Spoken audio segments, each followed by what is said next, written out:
Hello दोस्तों, क्या हाल है आप लोगों के। आई होप आप लोग बहुत बढ़िया होंगे।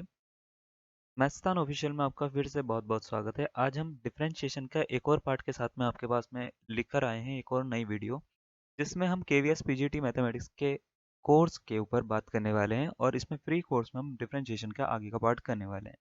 तो अब तक अगर आपने मैथमेटिक्स में हमारा पूरा का पूरा कोर्स नहीं देखा है, पिछले जो वीडियोस हैं वो नहीं देखी है, तो आप उसको देख सकते हो। प्लेलिस्ट में वीडियो डाल दी गई हैं और डेली वीडियो अपलोड करी जा रही हैं, ताकि आपका टाइमली मैनर में एक पूरा कोर्स जो है वो कंप्लीट हो जाए। ठीक है। तो आज जो है, कल की अगर हम बात करें, कल हमने देखो कुछ कोर्स कर लिया था। कल थोड़ा सा और इससे आगे बढ़ते हैं। कल जो है हमने क्या क्या कर लिया था। कल हमने स्टार्ट करा था derivative of parametric function. Parametric function के बाद में हमने सेकंड ऑर्डर डेरिवेटिव कर लिया था। पैरामेट्रिक फंक्शन के ये क्वेश्चन आपको दिए गए थे। इसमें एक होमवर्क का क्वेश्चन आपको दिया गया था, जिसका आंसर मेरे को लगता है मेरे को देना चाहिए, ताकि आप असेस कर पाएँ कि आपने सही आंसर दिया है या नहीं दिया है। तो पैरामेट्रिक जो फंक्शन था उसमें एक होमवर्क क्वेश्चन ये था। सबसे पहले मैं इसका आंसर देता हूँ। एक्स बराबर क्या दे रखा है, लॉग टी दे रखा है। वाई बराबर दे रखा है टी स्क्वायर माइनस वन। और आपसे पूछा गया था d square y upon d x square क्या होगा at t is equals to one. ठीक है, at t is equals to one पे क्या होगा। तो आपको करना क्या था इसमें, देखो मैं आपको पूरा का पूरा बता देता हूँ। आपको करना ये था, सबसे पहले आपको d x upon d t निकालना था। क्या था, वन अपॉन टी। फिर आपको d y upon d t निकालना था। ये क्या था, टू टी। है ना। अब आपको d y upon d x निकालना होता है। D y upon d x जो होता है वो होता है d y upon d t upon d x upon d t. है ना। क्या हो जाएगा, ये हो जाएगा two t upon one upon t. तो ये हो जाएगा टू टी स्क्वायर। है ना। अब मेरे को क्या करना होता है, d square y upon d x square निकालने के लिए मुझे बस इसका एक बार और डेरिवेटिव करना था। तो ये हो जाता four T D t upon d x. D t upon d x की वैल्यू यहाँ पे इससे निकालते हैं हम। D x upon d T का उल्टा होता है ये। D x upon d T जो होता है उसका उल्टा अगर मैं कर दूं, यानी D x upon d T का उल्टा क्या हो जाएगा, D t upon d x. तो वन अपॉन टी, इसका उल्टा करेंगे तो क्या आ जाएगा, टी आ जाएगा। यहाँ पे वैल्यू इसकी डाल देंगे, फोर टी इंटू टी हो जाएगा, यानी हो जाएगा ये फोर टी स्क्वायर। अब इतना करने के बाद में आपसे ये बोला गया है कि जहाँ पे टी है ना, उस टी की जगह पे क्या डाल दो, वन डाल दो। तो फोर टी स्क्वायर यानी फोर इंटू वन का स्क्वायर आप जब करोगे तो इसका आंसर जो आएगा वो इसका करेक्ट आंसर होगा। यानी ऑप्शन नंबर कौन सा, डी इसका करेक्ट आंसर होगा। अगर आपने भी यही निकाला था तो बिंगो, बहुत बढ़िया आपने आंसर निकाला है, बहुत ही ईजिली। ये क्वेश्चन जो है देखो कितना आसानी से सोल्व हो गया। और अगर आपने नहीं करा तो ये इसका आंसर था। तो चलिए आज हम एक और टॉपिक के ऊपर बढ़ रहे हैं, जिसका नाम है derivative of function with respect to another function. कभी भी हमारे को अगर एक फंक्शन दे रखा हो, उसका डेरिवेटिव अनदर फंक्शन किसी और फंक्शन की रिस्पेक्ट में करना हो, तो वो कैसे करते हैं, वो आज हम इस वीडियो में सीखने वाले हैं। अब क्या होता है, देखो कल पैरामेट्रिक फॉर्म हमने करी है। अगर आपने कल की वीडियो नहीं देखी है तो ज़रूर देखना, क्योंकि हमारा जो जितनी भी वीडियोस होती हैं वो सारी की सारी लिंक्ड होती हैं। लिंक्ड होने का मतलब ये है कि अगर आपको पुराने लेक्चर्स पता होंगे तो आपको नई चीज़ें जो है ना बहुत आसानी से समझ में आ जाएंगी, उसमें कोई परेशानी आपको होगी नहीं। ठीक है। जैसे अभी तक क्या होता था कि y बराबर आपको एक्स स्क्वायर दे रखा होता था, आपसे पूछते d y upon d x बता दो, तो कोई बड़ी बात नहीं थी। मतलब y का डेरिवेटिव x की रिस्पेक्ट में कर दो तो आप कर लेते थे। D x d y upon d x जो आपका आता था वो आता था कितना, टू एक्स आता था। ठीक है, ये भी कोई दिक्कत वाली बात नहीं थी। अगर आपको y बराबर टी की पावर थ्री दे दिया, x बराबर टी की पावर टू दे दिया, तो आपको अगर d y by d x पूछा जाता था तो भी आप निकाल लेते थे। क्या होता था, d y upon d t, है ना, upon d x upon d t करके। ठीक है, तो ये हो जाता था three t square upon two t. तो ये इसका आपका आंसर निकाल के थ्री टी अपॉन टू आ जाता था। लेकिन क्या हो अगर मैं आपसे बोल दूं कि कोई क्वेश्चन ऐसा दे दिया कि find the derivative of x square with respect to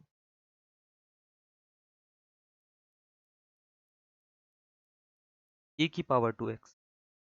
अब यहाँ पे ना एकदम से बच्चा सोचेगा कि भाई ये क्या क्वेश्चन है, अगर पहली बार देख रहा है तो। है ना, क्या अजीब सा, क्या पूछना क्या चाह रहे हैं। जैसे अगर आपको बोला गया find the derivative of x square with respect to e की पावर टू एक्स, इसका मतलब ये होता है एक्स स्क्वायर का अवकलन करो ई की पावर टू एक्स के रिस्पेक्ट में। क्या आएगा, ई की पावर टू टू एक्स के सापेक्ष क्या आएगा। तो अगर आपको बोला जाता है डेरिवेटिव वाई का करना है एक्स के रिस्पेक्ट में, तो उसको हम ऐसे लिखते थे d y upon d x. यानी y का डेरिवेटिव करना है x के रिस्पेक्ट में, तो dy ऊपर रहता था, dx नीचे रहता था। आप समझ पा रहे हो पूछा क्या जा रहा है, एक्स स्क्वायर का डेरिवेटिव पूछा जा रहा है e की पावर टू एक्स के रिस्पेक्ट में। तो आपसे dx square upon D E की पावर टू एक्स पूछा जा रहा है भाई। ये कुछ अजीब नहीं लग रहा दिखने में, है ना, D x square upon D E की पावर टू एक्स। तो कभी भी अगर इस तरह का क्वेश्चन आ जाए आपके पास में, तो इसको कैसे सॉल्व करोगे। तो इसको सॉल्व करने का ना एक बड़ा आसान सा तरीका होता है। बहुत ही बेसिक सी डेफिनेशन है। डेफिनेशन ये है कि भाई जिसका करना है वो ऊपर रहता है ना, और जिसकी रिस्पेक्ट में करना है वो नीचे रहता है। क्या ये बात सही है? इसका करना है, इसकी रिस्पेक्ट में करना है।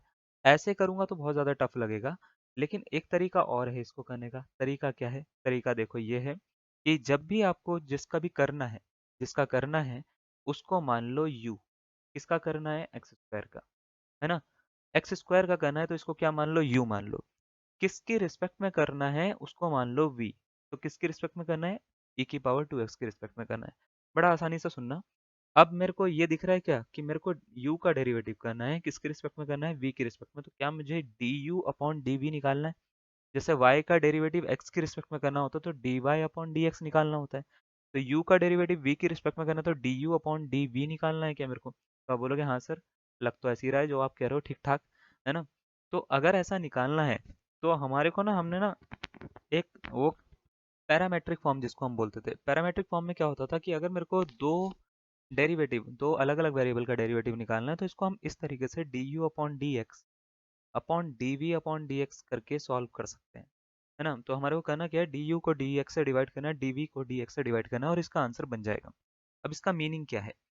आपको d u upon d x निकालना है ना, आपको d u upon d v निकालना है ना, तो आपको d u upon d x निकालना है और d v upon d x निकालना है, दोनों को डिवाइड कर देना, आपका आंसर आ जाएगा। D u upon d x कैसे निकालना है?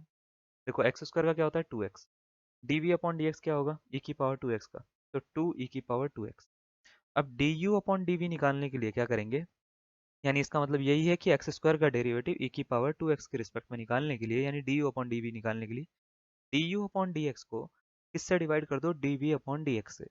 जैसे ही आप इसको डिवाइड करोगे तो इसका मतलब ये है 2x को डिवाइड कर रहे हो 2 e की पावर 2x से। तो ये जो कट पिट के आंसर जो आएगा ना, वो इसका फाइनल आंसर होगा। यानी क्या निकला? x अपॉन e की पावर 2x। इसका क्या होगा? फाइनल आंसर होगा। ये है इसको करने का तरीका।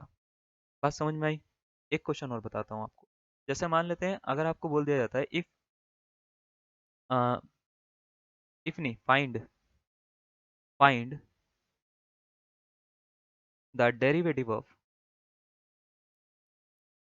फाइंड द डेरिवेटिव ऑफ, मान लेते हैं हमारे को निकालना है x cube with respect to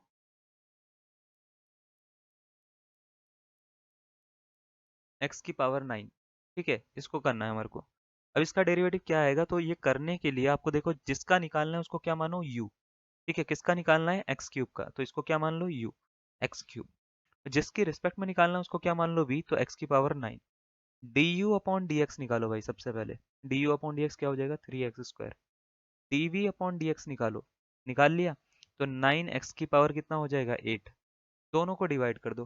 D u upon d v निकालने के लिए d u upon d x को किससे डिवाइड कर दो?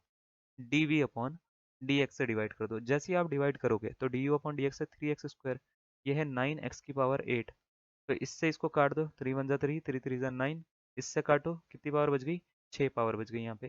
फिर आ गया 1/3, एक्स की पावर कितना आ गया? 6। इसका करेक्ट आंसर हो जाएगा। बात समझ में आई? क्लियर हुई? घुस गई दिमाग में? बहुत बढ़िया, आपका दिमाग बहुत तेज है, बिल्कुल शक्तिमान जैसा, सुपरमैन जैसा। एक क्वेश्चन इसी बात पे मैं आपको दे रहा हूँ।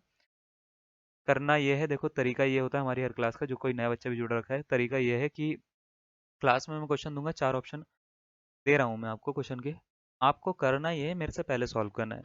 लाइव क्लास नहीं है, पता है, वो रिकॉर्डेड लेक्चर इसलिए डाले जाते हैं ताकि आप कभी भी देख पाओ। लाइव क्लास का टाइम हर किसी का सेट नहीं बैठता। तो आपको करना ये है कि कोई भी, आपको ये सोचना है कि कौन सा आंसर इसका करेक्ट आ रहा है, और ये देखना है कि क्या मेरा भी आंसर जो मैं सॉल्व करके दे रहा हूँ वही है या नहीं है। अगर वही आपका आंसर मेरे से मैच कर गया तो इसका मतलब ये है कि आपने सही करा और बहुत जल्दी करा है। तो बहुत बढ़िया बात है आपके लिए। ठीक है, तो आपको जैसे बोला गया है कि डिफरेंशिएशन ऑफ e की power x³ with respect to log x। e की पावर x³ का डेरिवेटिव log x के रिस्पेक्ट में क्या होगा? तो 4 ऑप्शन आपको दे रखे हैं, आप वीडियो को पॉज भी कर सकते हो अगर आपको ज़्यादा टाइम चाहिए, कि इसका क्या करेक्ट आंसर आ रहा है। e की पावर x³ ही आ रहा है, 3x² e की पावर 2, और 2 e की पावर x³ या 3x³ आ रहा है, या 3x² e की पावर x³ + 3x² आ रहा है। तो करना क्या है? पहले वाले को मानना है u, e की पावर x³ को। दूसरे वाले को मानना है v, log x को। और D u upon d x निकालना है भाई साहब। तो क्या निकलेगा? e की पावर x³ और एक बार x³ का और करना पड़ेगा चेन रूल के हिसाब से। चेन रूल के हिसाब से करेंगे 3x² e की पावर x³ बन जाएगा। चलिए, अब इसके बाद में d v upon d x निकालते हैं, तो लॉग एक्स का क्या होता है 1/x। मुझे क्या निकालना है d u upon d v, यानी यू का डेरिवेटिव करना है किसके रिस्पेक्ट में, वी की रिस्पेक्ट। तो d u upon d x को किससे डिवाइड करेंगे भाई, d v upon d x से। तो 3x² ई की पावर एक्स क्यूब को किससे डिवाइड कर रहे हैं, 1/x से। ये x कहाँ चला गया ऊपर, तो क्या आंसर आ गया 3x³ ई की पावर एक्स क्यूब आ गया। क्या कौन से ऑप्शन के जैसा लग रहा है, बहुत बढ़िया, ऑप्शन नंबर सी के जैसा लग रहा है। अगर आपने भी यही निकाला है तो बहुत बढ़िया, नहीं निकाला तो कोई दिक्कत वाली बात नहीं है, अभी बहुत सारे क्वेश्चन आने वाले हैं, क्या पता किसी ना किसी में आपका जैकपॉट लग ही जाए, है ना। तो क्वेश्चन देखो लेवल में अच्छा रखूंगा, आपको मजा आएगा क्वेश्चन करने में और अच्छा लगेगा, ठीक है। तो देखो क्या है, एक क्वेश्चन आपको ये बोल रखा है, बोला ये गया है कि what is the derivative of e की power x with respect to e की पावर एक्स। अच्छा लग रहा है दिखने में क्वेश्चन, है ना, बढ़िया सा लग रहा है। अब इसका आंसर आपको निकालना है कि कौन सा करेक्ट इसका आंसर होगा। पहला ऑप्शन है ई की पावर एक्स, दूसरा है ई की पावर एक्स, तीसरा है ई की पावर एक्स इंटू ई की पावर एक्स, चौथा है ई इंटू ई की पावर एक्स। चार ऑप्शन आपको दे रखे हैं, आपको ये बताना है करेक्ट आंसर क्या होगा। चलिए मैं स्टार्ट कर लेता हूँ जरा, आपसे जो पूछा गया है उसको मानेंगे क्या यू, है ना। सॉल्यूशन यहाँ से स्टार्ट करता हूँ, आप भी इसका आंसर सोच सकते हो अपने दिमाग में ये क्या आ रहा है, ठीक है। और अगर नोट कर रहे हो तो नोट करने के लिए आप स्क्रीनशॉट भी ले सकते हो, नहीं कर रहे हो तो कर रहे हो तो आप अपनी कॉपी या पेन में पेन कॉपी लेकर जो है वो बैठ सकते हो और इसको पूरा पूरा नोट कर सकते हो। सबसे पहले जो है यू जो दे रखा है वो दे रखा है ई की पावर एक्स, वी क्या दे रखा है ई की पावर एक्स, है ना। इन दोनों का डेरिवेटिव करना है हमारे को, तो सबसे पहले मेरे को क्या निकालना है, d u upon d x निकालना है। तो ई की पावर एक्स तो का तो यही हो जाएगा, उसके बाद D by d x of किसका करेंगे, ई की पावर एक्स का, ठीक है। तो ई की पावर एक्स का करेंगे तो क्या हो जाएगा, ई की पावर एक्स इंटू ई की पावर एक्स हो जाएगा। क्या समझ में आया कैसे करा। ई की पावर कुछ भी हो डेरिवेटिव उसका क्या करना होता है, सबसे पहले तो उसको एज इट इज लिख दो, है ना। उसके बाद क्या करते हैं, जो ऊपर होता है ये एंगल इसका एक बार और कर लेते हैं, तो ये ऐसे बन जाता है ना।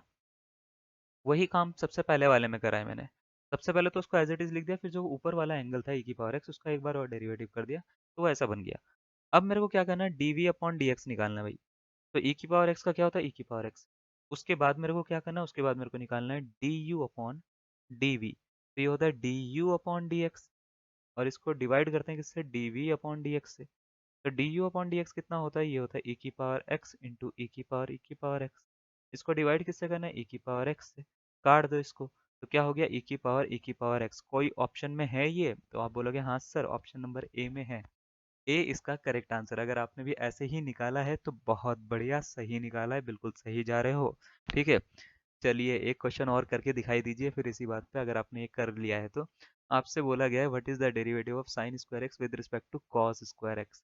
क्या लगता है क्या इसका आंसर होगा, टेन स्क्वायर एक्स होगा, कॉट स्क्वायर एक्स होगा, माइनस का वन होगा या प्लस का वन होगा। आंसर एक ही बार दोगे आप, और जो भी दोगे ये सोच के चलना कि एग्जाम में उसको टिक लगा रहे हो आप, ठीक है। तो चलिए मैं सॉल्यूशन निकालना शुरू कर देता हूँ। इसका सॉल्यूशन कैसे निकालूंगा, सबसे पहले वाले को मैं मानूंगा क्या, u is equal to sine square x, और दूसरे वाले को क्या मानूंगा मैं, v, यानी कॉस स्क्वायर एक्स, है ना। तो जिसका करना है उसको u मानो, जिसकी रिस्पेक्ट में करना है उसको क्या मानो, v। D u upon d x निकालूंगा अब मैं। साइन स्क्वायर एक्स का कैसे करेंगे, टू साइन एक्स, है ना, फिर साइन एक्स का करेंगे तो क्या होता है cos x. D v upon d x निकालूंगा, है ना। तो कॉस स्क्वायर एक्स का टू आगे आएगा, कॉस एक्स बन जाएगा, फिर कॉस एक्स का दोबारा से करूंगा क्या होता है, माइनस का साइन एक्स। समझ में आया ना, चेन रूल लगा के, है ना। अब क्या करना है, d u upon d v करना है। तो d u upon d x को किससे डिवाइड करेंगे भाई, डी यू, अब तक तो याद हो गया होगा क्या कर रहे हैं इसमें, d u upon d x को d v upon d x से डिवाइड कर रहे हैं। तो d u upon d x two sine x cos x को भैया किससे डिवाइड करना चाह रहे हैं हम, two cos x into minus के साइन एक्स से, है ना। कुछ कट हो रहा है क्या, तो आप बोलोगे हाँ जी हो रहा है, कॉस से कॉस हो रहा है, साइन से साइन हो रहा है, टू से टू हो रहा है। कुछ बचा क्या, तो आप बोलोगे वन बच गया ऊपर, वन मिल गया नीचे।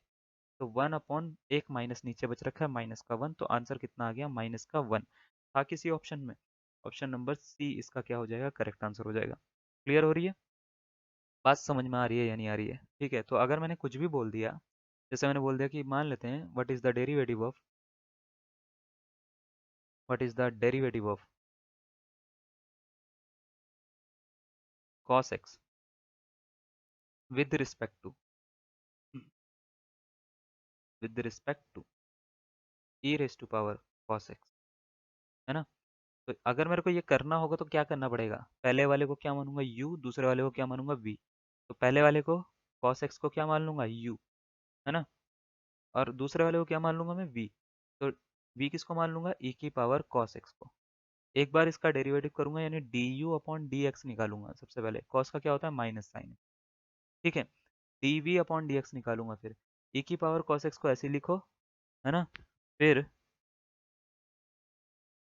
cos x का दोबारा से कर दो, क्या हो जाता है, माइनस का sin x, ठीक है। जैसे ही करोगे du अपॉन dv निकलेगा, du अपॉन dv क्या निकलेगा, du अपॉन dx अपॉन में क्या है, dv अपॉन dx। तो du अपॉन dx क्या है, माइनस का sin x अपॉन में माइनस का sin x इंटू ई की पावर cos x। इससे इसको काट दो, क्या मिला, 1। तो 1 अपॉन ई की पावर cos x क्या हो जाएगा, इसका करेक्ट आंसर हो जाएगा। एक लास्ट क्वेश्चन और कर लेते हैं ताकि मेरे को लगे कि हाँ भाई आपको पूरा का पूरा समझ में आ गया है। क्वेश्चन ये जो है बहुत अच्छा क्वेश्चन दे रखा है, आपको बोला है what is the derivative of sec square x with respect to tan square x। चार ऑप्शन आपको दे रखे हैं, 1 2 2 sec x tan x या 2 sec square x tan x। कौन सा इसका करेक्ट आंसर होगा आपके हिसाब से। करना कैसे है आपको पता है ना। जल्दी से कर दीजिए, फटक से करिए जल्दी से। u इज इक्वल टू दे रखा है, क्या मान लेते हैं, sec स्क्वायर x, है ना। दूसरा v इज इक्वल टू क्या मान लेते हैं, tan स्क्वायर x। अब कैसे करना है, du अपॉन क्या निकाल लेंगे, dx। तो sec स्क्वायर x का कैसे करेंगे, सबसे पहले पावर का करेंगे, 2 sec x आएगा। फिर चेन रूल के हिसाब से sec x का दोबारा से करना पड़ता है ना। तो d by d x of sec x मैं सीधा सीधा लिख दूं इसका आंसर। तो sec x का क्या होता है, sec x tan x होता है क्या, है ना। और dv अपॉन dx कैसे निकालेंगे, dv अपॉन dx निकालने के लिए सबसे पहले tan x का ना करने से पहले पहले पावर का करेंगे। तो 2 tan x आएगा, फिर tan x का करेंगे तो tan x का क्या होता है, sec स्क्वायर x होता है भाई। दोनों को डिवाइड कर देंगे du अपॉन dv निकालने के लिए। du अपॉन dx को किससे डिवाइड कर देंगे, dv अपॉन dx से, है ना। जैसे ही करेंगे तो ये बनेगा 2 sec square x tan x। इसको डिवाइड करेंगे 2 sec square x tan x से। क्या ये समझ में आया कैसे करा, sec x into sec x sec square x कर दिया मैंने। और ये तो था ही पहले से ही, है ना। तो देखो कुछ कट हो रहा है क्या, तो आप बोलोगे 2 से 2 कट हो रहा है, sec स्क्वायर x से sec स्क्वायर x कट हो रहा है, tan x से tan x कट हो रहा है, सारा कट हो गया तो आंसर कितना आया, 1। 1 इसका करेक्ट आंसर है, यानी ऑप्शन नंबर ए क्या हो जाएगा, इसका करेक्ट आंसर हो जाएगा। आई होप आपको ये पूरा का पूरा वीडियो समझ में आ गया होगा कि किस तरीके से हमने डेरिवेटिव करा है एक फंक्शन का with respect to another function. कल हम इसके आगे का पूरा डिफरेंशिएशन का आगे का भी पार्ट लेकर आने वाले हैं। तो इसी तरीके से बने रहिए, कमेंट करके बताइए आपको वीडियो कैसी लगी कैसी नहीं लगी, सब कुछ बताइए, ठीक है। और अगर आपकी कोई डिमांड है तो वो भी आप लिख सकते हो, ऐसा कुछ नहीं है, ठीक है। हम पूरा कोशिश करेंगे कि आपके लिए हम बहुत बेस्ट से बेस्ट चीज़ करने की कोशिश या बेस्ट से बेस्ट सोल्यूशन या तरीके प्रोवाइड करने की कोशिश आपके लिए कर रहे हैं और करते रहेंगे। तो चलिए आज के लिए इतना ही, धन्यवाद, थैंक यू।